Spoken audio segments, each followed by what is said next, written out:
Welcome back, YouTube. Today we're going to take a look at how a customer almost spent thousands more by accident on a cheaper vehicle. Sounds interesting, I know. One of the things you always want to look for is a way to see the vehicle in Japan, preferably with your own eyes or a trusted friend or agent who's going to have a look at it for you. Now, I'm not going to turn this into an ad video. What I am going to do is highlight some of the problems, some of the things that we found, and how we found them. Hopefully your next JDM buying experience can go a lot smoother. Okay, so what we have here is a 2006 minicab truck. It's a dump, and our customer is super excited. $7,400.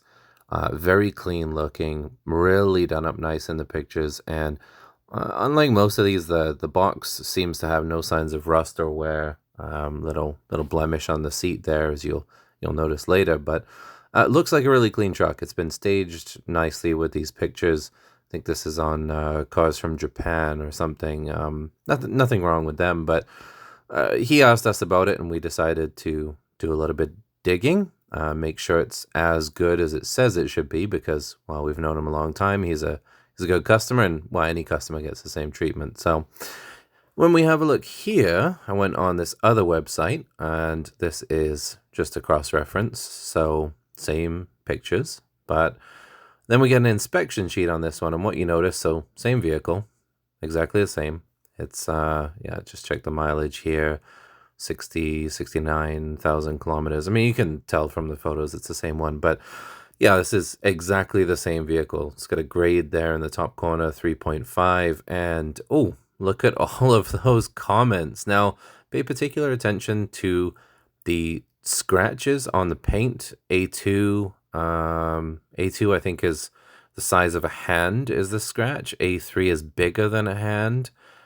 Different varied grades of damages that you're seeing. They're all listed, including G, which is the small chip on a windshield. So it's not ideal. Sorry, just zooming around the page here, having a look.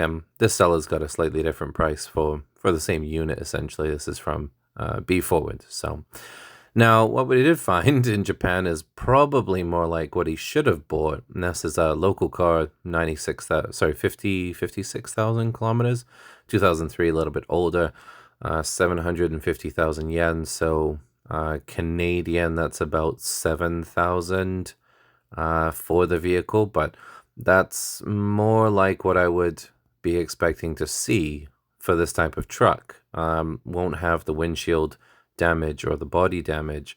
Basically, what you're going to end up with is a vehicle that's a lot cleaner. So you're going to pay less when it comes time at the end of the day to bring the vehicle into the country and to bring it up to the standards you want. So take a look at the comparison here, and excuse my little spreadsheet, but the vehicle, first one, 7,800. It's going to need a windshield. That's going to be about 2,800. They are not cheap, and it's not covered by insurance, especially if you need it for inspection before it can be insured.